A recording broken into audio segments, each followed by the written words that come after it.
Turning it now over to the experts, Isaac and Nicole. Yeah, all focus, Margaret Ann, has been on Florida. Now that the storm is moving closer to the Carolinas, we have our own deals to have to contend with now with the entire coast and tropical storm and really hurricane warnings. But even inland, Nicole, seeing some tropical storm concerns. And that goes for wind, especially as the wind field is incredibly broad with this system.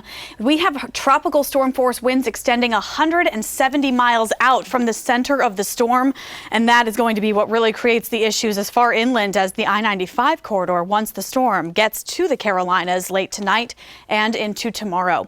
Right now it is a Category 2 hurricane off the coast of Daytona Beach, Florida.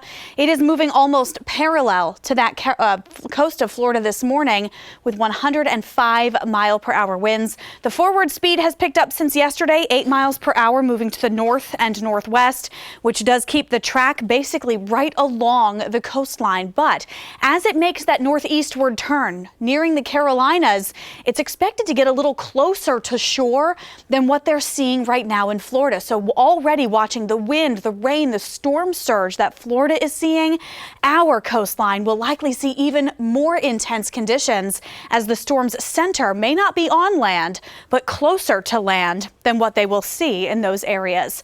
Down in Florida right now, wave heights have gotten very intense. We're looking at 30-plus foot waves at the center of the storm, but all the way over toward areas of the coastal region from areas of Cape Canaveral up to Jacksonville, they're looking at 15 to 20-foot waves coming into that shoreline at this time.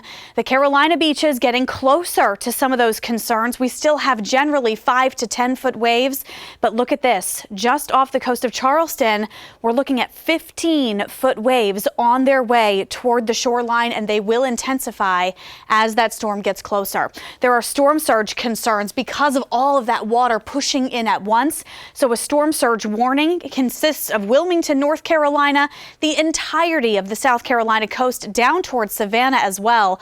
We're looking at 4 to 7 feet of actual storm surge that could be rushing onto shore.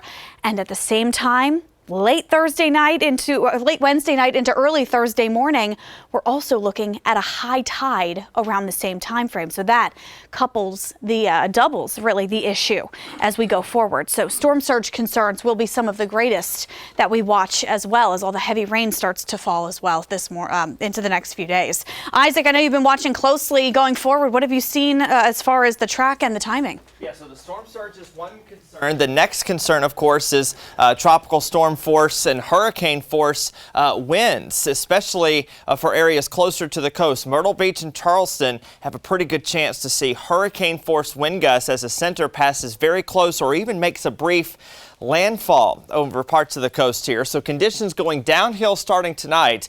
They become even worse by early tomorrow morning, and they could last for much of the afternoon. Even as far inland as I-95, winds could gust up to 50 or 60 miles per hour closer to Florence. But the good news here, the upstate, we are going to see a breeze, but in terms of anything significant, we're still expecting no major issues here. Rain total is going to pile up as well. When you separate the storm surge flooding from just the actual rain, we're expecting still 6 to 10 inches plus of rain to fall from Charleston up to Myrtle Beach. Again, some adjustments could be made to this map, but overall, the main take home too is that no upstate rain is expected, and even for the Midlands, rain is going to be more likely south and east of the state capital as you head toward the coast. For that reason, flash flood watches are now in effect from Savannah all the way up the coast into the Outer Banks of North Carolina, including I-95 right up into close to the Raleigh area of North Carolina. So a big area of rain and wind expected. You can see the leading edges of the outer bands of Dorian not far away from our coast, but locally in the western Carolinas, things are nice and clear. Sunrise less than an hour from now. Temperature right back toward 90 degrees into the afternoon. 86 for the mountains. Looking at your Carolina sky meter with no chance of rain and a decent afternoon, it is yet another perfect 10. 7-day forecast, mostly cloudy conditions tomorrow, a small chance of rain, and then we're right back toward 90 degrees on Friday, Saturday, and Sunday. The next week, maybe some extra clouds and a few more isolated shower chances on Monday and Tuesday.